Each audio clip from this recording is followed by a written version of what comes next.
Today, on Ways to Flourish, Dr. David Dafashy of the Student Health Center talks to us about the long-term effects of stress and some helpful tips on managing negative emotions.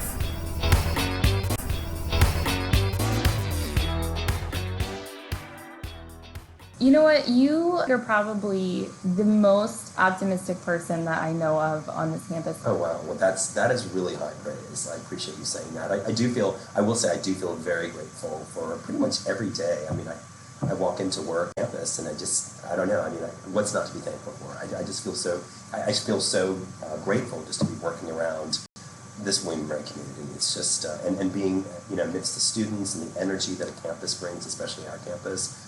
I do feel like I live a very charmed life. I feel very, very fortunate. That's wonderful. And I think charmed life. I feel very, very fortunate. That's wonderful. And I think that even as optimistic and happy as you always are, and I think it was last week we had a meeting and you were saying things were getting a little rough out there. And I thought that was such a great example that you're being open about that. Things are getting a little challenging. Well, and I think it's important to remember that no matter how optimistic any of us are, we all can have good, not as good days. And I think it was said very eloquently in the past podcasts you've already done. This year in particular has been so difficult on so many levels, right? I mean, we have the pandemic that we're dealing with, the physical distancing, which can be hard on people. Really the political landscape, which has been so stressful for folks. The economic downturn as a result of a lot of this and some of the economic stresses that it places on people. So it's been an all in all really, really hard year. If I could say three things to people, I would just say, if you're feeling stressed out, or maybe you've suffered from mental health issues more chronically, one, you're not alone, right? I mean, on any given year, about 20% of us experience a significant depressive or anxiety type episode. And our lifetime prevalence, so the lifetime likelihood of suffering from anxiety or depression lifetime likelihood of suffering from anxiety or depression on some level approaches about 50%. So that's half of us, right? And so A, you're not alone. Two, you're not to blame, right? Okay, we talk a lot, and we're going to talk a little bit about practices and healthy behaviors and healthy things that we can do to combat stress and to help that anxiety and depression still can't, kick in and be a problem. I hear too many people who feel like, they look at their life on paper and everything looks fine, and they feel guilty and they feel like they're doing something wrong because they just don't feel it.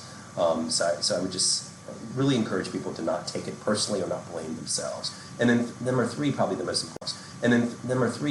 important thing is there are effective treatments, right? Whether it's pharmacotherapy or medications, talk therapy, cognitive behavioral therapy, exercise. We're going to talk about all the different ways that people can kind of connect.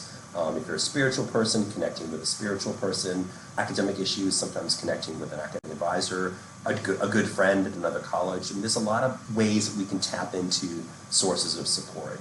But, I recently talked to a very beloved and very intelligent professor here at William & Mary, who just couldn't have expressed his praise, more openly about all the things that health and wellness is doing, or that our department is doing, and all the wonderful programming. And at the same time, he indicated that he himself has struggled with depression over the years and actually required hospitalization when he was in college. And he just thinks, obviously accessibility and everything has gotten so much better than it was back when he was in school. But the one thing he cautioned me against, or kind of wanted to remind me about, was the fact that people who do have chronic mental health issues need to remember that all these self-help tips and healthy behaviors, they're always going to help you physically and mentally, but understand that sometimes even doing those things aren't always enough to kind of lift us out of that place. But just knowing that that help is available in so many different forms, I think is really important. With that said, the truth of the matter is we are woefully, I think, underserved as a nation in terms of mental health accessibility. I came across a statistic, which I'm going to trench, of counties in America don't even have one practicing psychiatrist. My hope would be 0%. That would be a great hope. A practical guess, realistically, really guessing, 20%? 60%. Stop. Yeah. That's so a little too high. It is. And so, Stop. yeah. That's so a little too high. It is. And so if you think about that, 60% of the counties around America don't have one practicing psychiatrist. That is a little troubling. Now, fortunately, because mental health has become, I think to some degree, we've helped destigmatize it just with raising awareness and really folks into the realm of primary care. And so a family practitioner, an internal medicine doctor, these sorts of folks are very well trained in managing a lot of mental health issues. So we don't always need to see a psychiatrist if we're suffering from anxiety and depression. But it does kind of highlight the fact that we really have a long ways to go, I think, still before we can say that we have the resources that we really need to optimally handle. And you say that's reflective of, here on our campus too, right? The Student Health Center, I think from an outside perspective, I would always identify, a physical need of someone coming to you. But really, a good percentage of the people that you see are there for mental health reasons. I would honestly, Lindsay, 30 to 40% of our visits are in some way mental health visits. And so, yeah, we here at the Health Center, we work with students a lot on those topics, and we feel very comfortable doing that. So, and we hope that students will feel comfortable coming to us and using us as a resource if they feel like they may be struggling with something that may be mental health related. So with that said, I know I threw out a couple of little statistics. I don't really love statistics, but I will say that, I'm going to talk, I think, a little bit today about stress and effects that stress can have on our body in a more chronic sense, and also ways that we can maybe undo the negative impacts of stress. So we talked about 50% of people have a lifetime, 60% of counties don't have psychiatrists, right? But what percentage of people have endured or dealt with stress? I think that's a pretty easy one. 100%? I think that percentage is just about right. Exactly. I don't think any of us, the birthing process is stressful, right? So even like newborn infants have endured some type of stressful, actual process of passing the birthing canal is stressful. So stress is ubiquitous. That's something that we can all relate to. 100% of us for sure have endured stress. And I want to talk a little bit about kind of the physical things that can happen as a result of stress. And the fact that the stress response in and of itself is not inherently bad, right? It's kind of higher, it's really hardwired into our DNA, right? So imagine for a moment, if you will, you are walking outside on a glorious afternoon, much like today, watching the leaves slowly turn brilliant colors of red and yellow. And, you're losing your mind and doing wellness thoughts, and, your heart's beating regularly, your breathing is deep and easy. And maybe you stop and squat down and try to inspect a little cluster of mushrooms a little more closely, right? And then right then, out of the blue, the neighborhood dog comes out barking at the top of its lungs, right? And just gnarling its teeth and kind of dashing straight at you, right? And so the sympathetic nervous system takes over. The parasympathetic nervous system kind of takes the back seat. And the hypothalamus, a tiny little part of the base of your brain, starts releasing chemicals, which lead to a cascade, which ultimately will get the little adrenal glands, which are tiny little glands that sit on top of your kidneys, to release stress hormones, right? And the two stress hormones we're going to talk about really are adrenaline and cortisol. Adrenaline gets your heart beating faster. It raises your blood pressure by causing vasoconstriction of the blood vessels.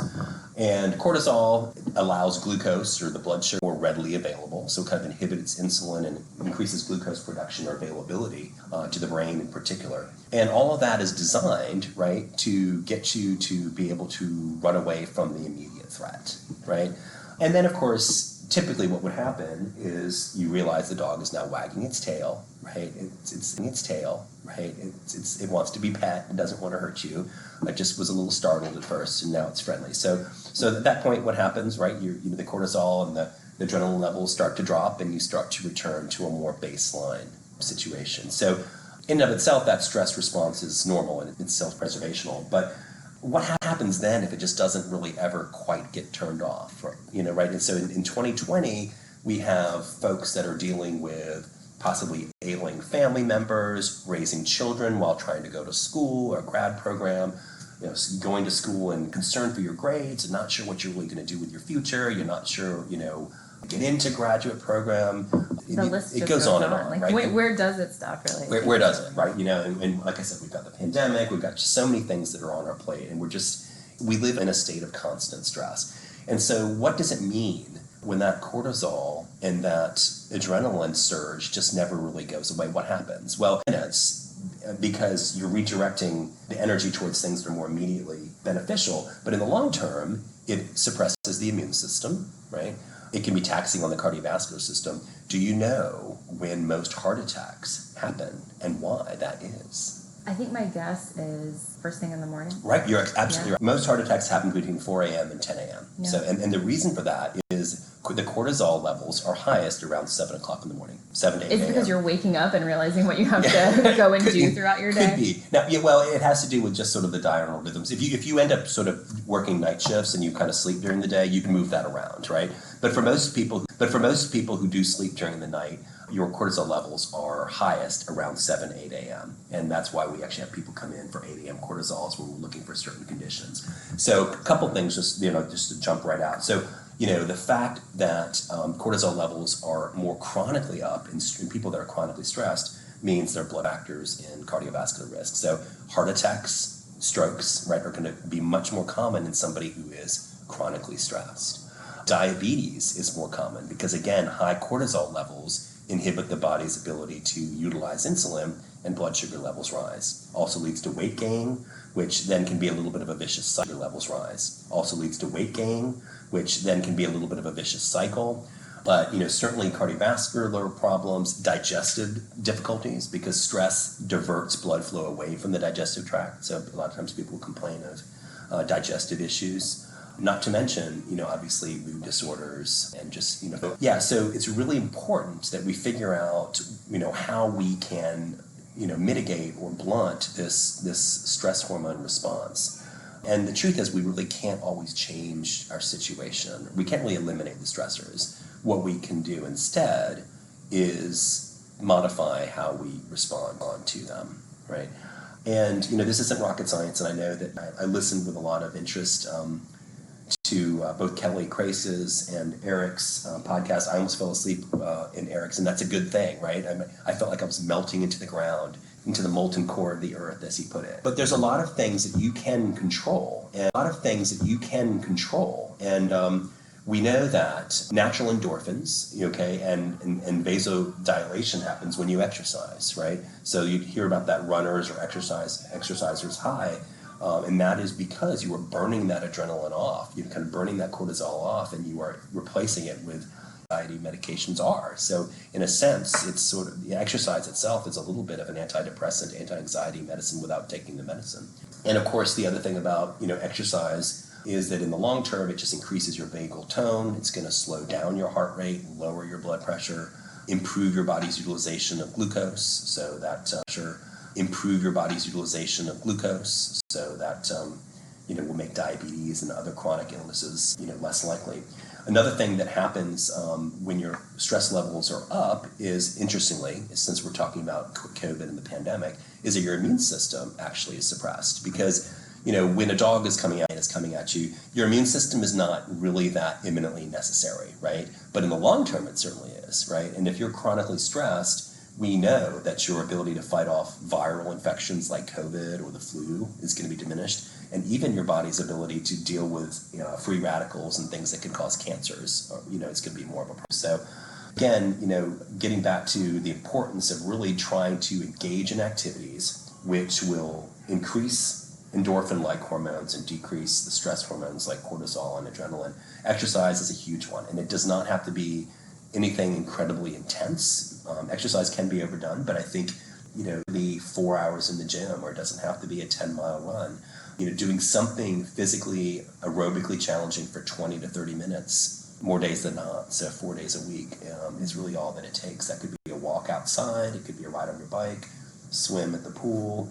And also conscious breath work is really effective too at lowering heart rate as well, right? And that brings us, so that's exercise. See, that brings us into things like, meditation, mindfulness, and breathing. Absolutely. So, just, slow, concentrated breathing, meditation, mindfulness, all of those things reduce stress hormones. And as a result, reduce the negative impacts on a number of organ systems. So sleep's a huge one, okay? So again, you are more likely to have a stroke or a heart attack if you sleep less than 5 hours, okay? Anywhere from 40 to 100% increased relative risk. So And again, with sleep, I mean, there's so many reparative things that happen during sleep, but with sleep deprivation, you're on antidepressants or anti-anxiety medications and you're sleeping 5 or fewer hours a night, you almost might as well not be on the medication because you're putting it in one end, but flushing out the other.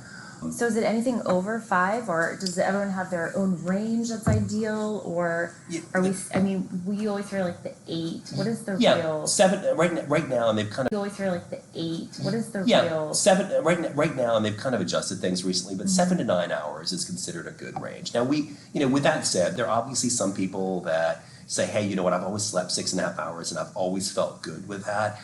And that's probably fine. But I talk to a lot of students who really do burn the midnight oil and they don't get, beauty is, when you are 20 years old or 18 to 22, your body does have a lot of reserve, okay? And so some of these chronic things I'm talking about, they're not going to affect you in college.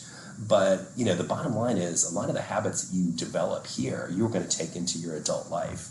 And so it really is important to develop those healthful habits now, because as we get older, our bodies don't do as well with ongoing chronic insults and chronic stress. But yeah, definitely 7 to 9 hours it looks like it's probably the sweet spot for most people. Yeah. And I would say too, I think that from a health lens, that's one piece of advice that I wish all of the students on this campus would take. By taking care of yourself today, you're taking care of yourself for tomorrow. And I think, especially at this phase of life and, all of these things that seem so far away, take care of this now, because you really are investing in what is to come for you in the future. I think that is such a great point, Lindsay. And I think so many people just kind of say, well, when I get out of school and when I get that first job, then I'll be able to practice self-care and I'll be able to practice, healthful behaviors.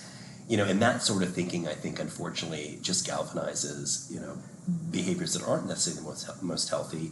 And, there really is no time like the present. None of us are too busy to practice wellness now. Those bad habits to continue on in this time, really, you've got to move into this phase where you're just really making corrections and, trying to essentially, in some cases, maybe reverse damage that exactly. has been. Oh, yeah. I mean, an ounce of prevention is worth a pound of cure. It's never been more true than it is, really, I think, in terms of just wellness and taking care of your body. Yeah. What I love about, working here and what I love about all the programming that Health and Wellness has is that, whether it's mindfulness or yoga or exercise programs or meditation, I've worked with Becca Marcus a little bit on some of her, mindfulness programs, and they're just excellent, and I mean, you really do see the benefits right away. The benefits are long lasting, but they're also immediate. As a physician, we've really moved away from a purely medical model of treating stress and anxiety and depression that may kind of result from excessive amounts of stress. And we, recognize that while medications are certainly a helpful adjunct in many cases, that really holistic self-care model and the basic building blocks of wellness, exercise, good nutrition, good rest, mindfulness, meditation, finding some time to laugh and kind of enjoy what you're doing, and nurturing meaningful relationships with others, finding some time to pursue a hobby that you enjoy. If you do all those things, again, it's not that you couldn't have depression or anxiety, but your body will be so much more equipped to handle some of the negative effects of that stress. I agree with you. I think that when you're incorporating these healthy habits, it just opens up the possibilities. I always compare it to my peripheral vision, when I get to that place of high stress and my head just feels so compacted and blocked forward. And then, I've had those classes with Becca too, and I just love how it just opens up your perspective and you become so aware of the way that you're interacting or treating yourself, the way that you're treating other people, and really just, it awakens your approach to life, I feel like. I think that's so well put. I could not have, but I do agree with you. I also think, that every day, is an opportunity to build on what you've done in the past, but also to get a fresh start. And I think pushing the reset button every morning is something that's always been so important to me. No matter how wonderful the day before was, I like to sort of wake up, think about what was wonderful about yesterday, maybe what wasn't so wonderful about yesterday, maybe things I wish I'd done differently, interactions I wish I hadn't gone a certain way. And I kind of sort of mull them over maybe as I'm lying there in bed for a couple minutes before I get out. Once I get up, I just think it's so important to push this is another opportunity, another 24-hour opportunity to learn something new, do something meaningful for somebody else, grow in some way, right? I know this has been said by other people in health and wellness that are far more studied and wiser than I am, but I think Dr. Kelly Crace in particular has talked about the importance of process over outcome. It's like if you are doing your best work and you are learning something new and you're passionately throwing yourself into a project, the outcome, it's important. Of course, you want it to be the outcome that you desire, but it's not the end-all be-all. And the actual ultimate outcome really doesn't matter because you will have learned from the experience. You have given it your best, and you will take something away from that will allow you to be even more successful in the future. So I think if we become more process-oriented and less outcome-oriented, I think that's a huge way to kind of help, reduce stress as well. Oh, there's all these wonderful expressions that exist out there that I still need to become more familiar with. But yeah, you nailed it. Tune into our next episode where Dr. David Dafashy talks about his personal experience with COVID and quarantine at Richmond Hall.